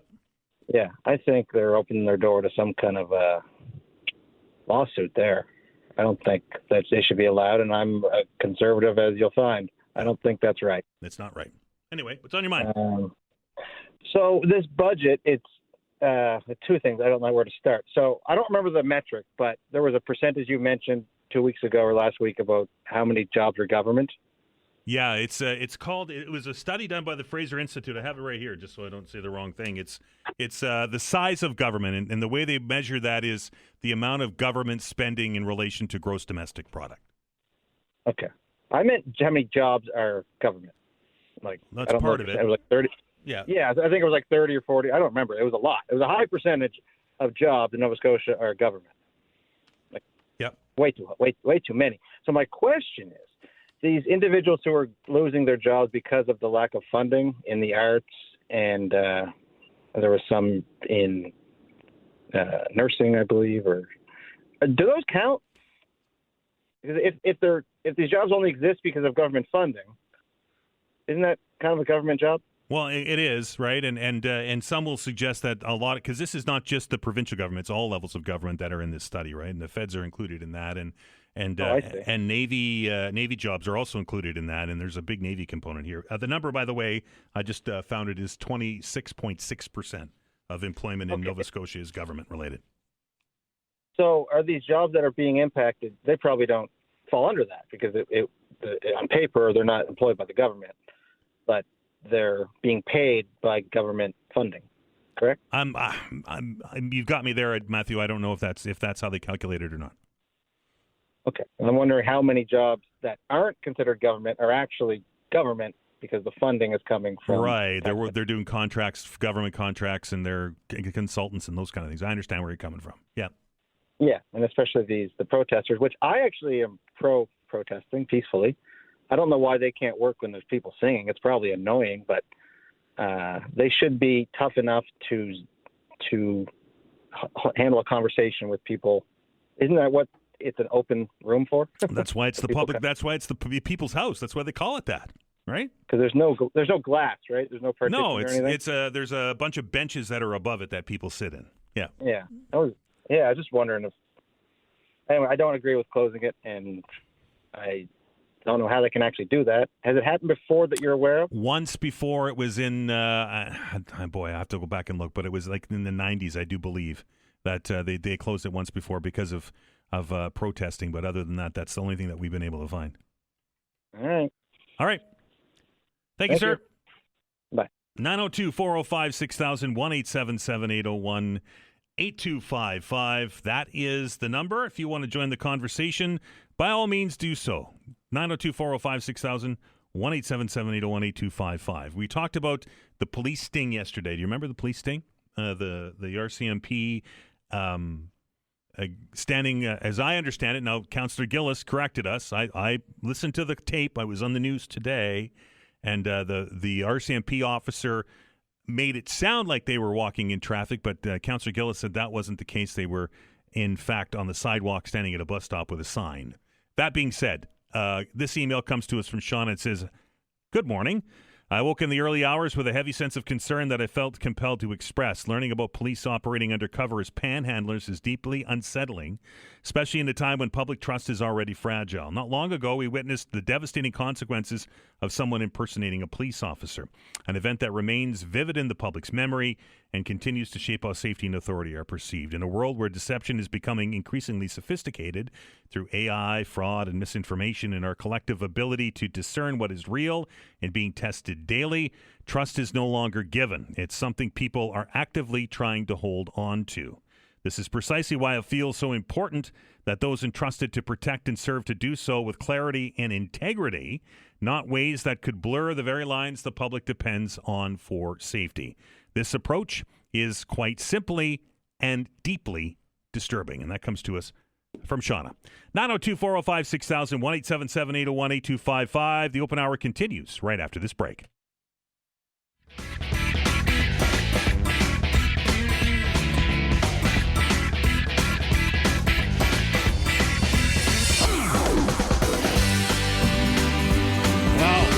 It's one of those days that as the old saying goes, the hits just keep on coming, right? We had all kinds of discussions planned today to talk about power rates. That really didn't happen. Then this news from Province House came out that they're banning people because of a protest last night. Now I read that. Well, I'm going to read this right off the Nova Scotia Power website, and for those of you on the line, I'll try to get to you as quick as I can. It reads, and I quote, "Today the Office of the Privacy Commissioner of Canada has announced it will discontinue its investigation into the cyber attack pending the completion of mutually agreed upon commitments." Nova Scotia Power writes, "We've been working collaboratively with the OPC throughout its investigation and value its thorough review as part of the recovery, remediation, and restoration efforts following the cyber attack." Nova Scotia Power goes on to say, "As an outcome of the OPC's investigation, we have made commitments which focus on continuing to address the risks that stemmed from the attack and prevented future breaches. Specifically, independent security assessment, we've made significant progress in strengthening our systems and our cyber defenses. This work continues. We're committing to an information security assessment by an independent third-party security firm approved by the OPC. The findings will be shared confidentially with the OPC by the end of October. We promised deleting SINs was the second one, the social insurance numbers. We promised customers we would delete their social insurance numbers from our systems, and we're keeping that promise. The only exception would be for legal requirements like tax purposes, like issuing T5s to certain customers. We no longer require SINs for identity verification, and will provide the OPC with confirmation that customer SINs have been removed by the end of March. The post ends by saying that we, being Nova Scotia Power, learned a great deal since last year's cyber attack. We remain focused on meeting our commitments stemming from the OPC investigation and will continue taking steps to reduce the risk and impact of future incidents. Our work to earn back your trust also continues with the same focus as we rebuild our systems." So the news nugget out of that is the Office of the Privacy Commissioner of Canada has said today that it's going to discontinue its investigation into that cyber attack at Nova Scotia Power pending the completion of mutually agreed upon commitments. 902-405-6000, 1-877-801-8255. Hello, Marco. Hey, Todd, how are you, bud? I am well. What's on your mind? You know, just in reference to Sean's talking about the panhandling with the police there, I find, the drinking and driving, the cell phones, I can see that, but you know what? They can give a break to people with the seatbelts. I kind of find it kind of dirty in this, but like I said, it's the drinking and driving, the phones, those are major problems, but you got to give the guys a break on the seatbelts. I think it'll work for you. Better off. Anyway, just my thoughts. Thank you. Appreciate it, Marco. 902-405-6000, 1-877-801-8255. Hello, Craig. Hey, how are you doing? I'm well. What's on your mind? Just as it was stated, the councillor said that the policemen didn't go in between traffic and stuff, but yet on the news report this morning, the RCMP officer themselves said he was off the sidewalk and in traffic. I heard the same clip. Yep. who are we supposed to believe, and who is not telling us the truth? Right. I think that, if we have to pick between one of the two, I'd probably pick the officer that was doing the job. No disrespect So to would Councillor I. Gillis. No, and that just alleviates the point that he potentially was performing an illegal activity at the time he was doing this. Right. Which is a wrong. Two wrongs don't make a right. Correct. Exactly. That's all I had to say. Thank you very much. Thanks, Craig. 902-405-6000, 1-877-801-8255. That's the number. Hello, Abraham. Hey, how are you? I'm well. What's on your mind? Good. Yeah, so I'm just talking about this the cyber attack there that happened for Nova Scotia Power. Yep. I guess I just heard that apparently, that they're onto it and they literally fixed the problem and everything. But literally 2 days ago, my credit card just got hit. Really? Yeah. Wow. So, and this is the second time literally in 4 months. Holy smokes. So I don't know if they're really, they're just saying that just so they could get their raise, for the hikes, or, that they have to bring out this statement out that was early this morning. Right. Or is it just that they're trying to, drug people out and say, yeah, we fix everything and let's just raise up your rates now. Abraham, you said this is the second time. Were you able to successfully get the charges reversed last time? Through the visas, right now they're going through the investigation. The first time, yes. Second time they said yes, they stopped even my credit card and everything. But is this going to keep on happening? Is it going on through my SIN number that somebody got and my information? Right. Because it's just ridiculous. Because I run a business, and for me to keep my credit card every 3 to 4 months hit, it's just not good for me. I imagine not, and not to mention the hassle, right?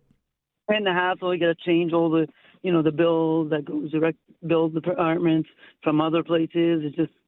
It's too much every 4 months or something like this that we have to do it. That's like the second time already. So, well, appreciate you sharing that with us, man. Appreciate it. Yeah, no problem. Have a good one. Cheers. Thank you. 902-405-6000, 1-877-801-8255. Back to the email bag. Jason writes, didn't you agree with the Liberals freezing bank accounts and protesting in Ottawa? Can't remember this much outrage of that. I did. I don't think this is the same kind of situation, though, Jason. I think that this was a 1 day, 1 hour, well, I guess 1 session long protest, and they literally banned everybody from attending any kind of function at the provincial legislature.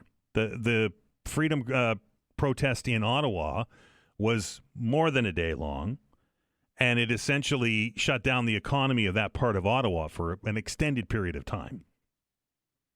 But I understand, and I get your point, and I appreciate the email. 902-405-6000, 1-877-801-8255. A couple of people have written, and we've got a little bit of a lull here, so I'll take advantage of it. Some people wrote this morning that they missed our big announcement that we had at 10 o'clock today, so I'll give you a Coles Notes version of it. Many of you have been joining the program for the last several months and asking about Todd and if Todd is coming back and what his condition's like and how he's doing and so on and so forth. Those are stories that aren't mine to tell, I think is the best way to describe that. Todd, as you know, has been going through some issues, some medical issues, and is continuing to. But he's going to come back to the show here on Friday. He's going to take over the host chair on Friday, and all will be revealed. So I hope that you can make some time to join the show. I know that many of you, as I said earlier, have been asking and wishing Todd well, and he gets all of that stuff, and he's appreciative of it. So we're going to have a special edition of the Todd Veinotte Show with actually Todd Veinotte in the Todd Veinotte Show chair, and he's going to do that on Friday. So I hope that you can stick around and you can join the conversation on that one.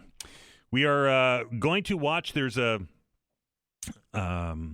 availability. They have an availability during sessions at the legislature with a number of cabinet ministers.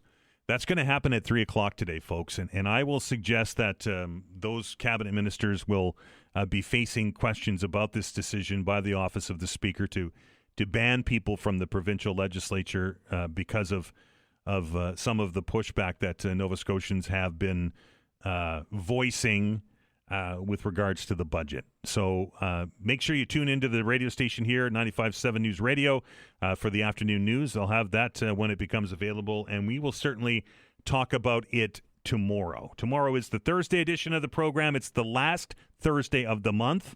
That means Dr. Jeff Goodall will be in the house, so to speak, and he'll be here to answer your pet questions.